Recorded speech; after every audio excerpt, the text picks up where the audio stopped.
Can you ask us a community question, Tom? Okay, I can. All right. The community must know. How many mummies should you own? How many mummies? And we're owning them? It's property? What other relationship do you want to have with a mummy? Why would you want a mummy? What could it do for you? Listen, the question says, how many should you own? None.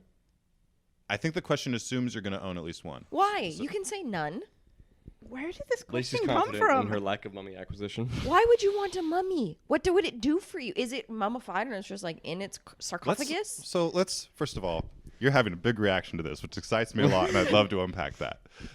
But let's say that you, Lacey, who does so well with life at like taking the things that have happened and turning them to good in her own life. Okay, yeah. Okay. Starting now, there's a mummy in your house. You have no choice. It's just freaking there. How? What does it do for you? It's dead.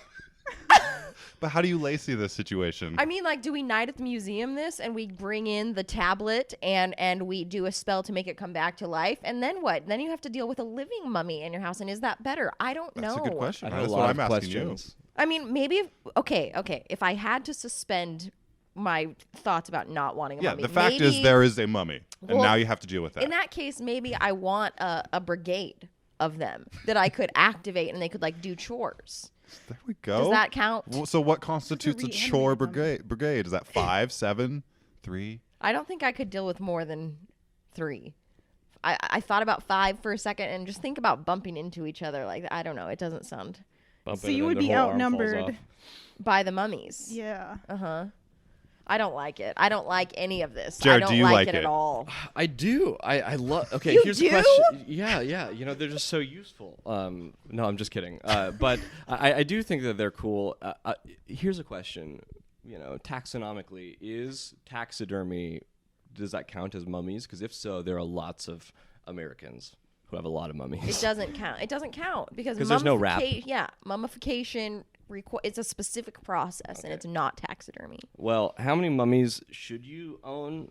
I can't speak to that question. Probably me, at least 2 in my life. But here's an interesting thought. In his life at different times. Have you guys Over ever the course thought of a about person's life. how the Egyptians were right?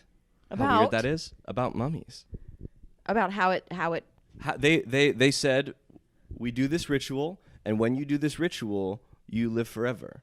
This is an immortality ritual, and their bodies don't decay. well, their bodies don't decay. That's true. That's what I'm saying. It's like they somehow knew in some way that what they were doing would eternally preserve some Interesting. part of them. And it's like, how does that happen?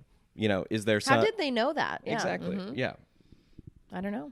I think the answer is 2. They were You just do. trying for so long. Over they the were course like, of your life. we No, want I people once. to last forever. So today we're just going to take out this guy's kidney and his spleen, and then, you know, tomorrow that didn't work, so we're going to take out all this guy's organs. He's going through the entire I know, I'm very- history. like the process of how like we slowly decided figuring the out how mummification to process. like preserve somebody's body, and then like that is somehow also part of your like mythology and like universal perspective. It's just so interesting. This feels like some like 3 a.m. thing that Jared got really into in the last couple weeks. Dude, I exist purely as 3 a.m. things. He's not wrong. It's true. Yeah, if this were my podcast, it would be called the 3 a.m. podcast. 3 a.m. things. The 3 a.m. cast. Now I'm starting to think of who would the mummies be. That would play a Oh, that's role very in whether or interesting. not I wanted a mummy. So here's what I think too. In the event that mummy wakes up or comes back to life or whatever, one of 2 things is happening. One, now you have this like burden of having this relationship with this thing, and I'm already very busy. So like that's a it's lot. dead. But like now He you have said to it like comes to it's life. back to Okay. life now. So like Okay. you have to like deal with its emotions or its lack of emotions or whatever. If you have a a second lot. one, then they can like be friends with each other. Yeah. You know, okay. it's sort of like that's why you have 2 kids. They play with each other, and you can have some breathing room theoretically. I don't like any of this. The other option is the mummy comes back to life and is going through some whole like existential I'm lonely thing that like turns into all this violence and chaos. So you just cut that off right at the start by just having another mummy. All right. Or you start with one mummy that's like the ideal mummy, and then you always just have to try and find more mummies to match the ideal mummy, and then you just wind up with a whole Oh, Yeah, How many the, would you have? Subpar mummy. the particular mummy that you wake up is like 1,000-year-old bachelor and is like, I just really need love. Help me find a mummy bride, please. You're like, oh, I was hoping you'd have useful skills, but you're just lonely. Travel around the world, ransacking tombs, looking for a bride. Wow. How many mummies would you have? How many mummies do you have? or am I the mummy? Oh my god. Oh! She's the mummy. Let's move on. Yeah.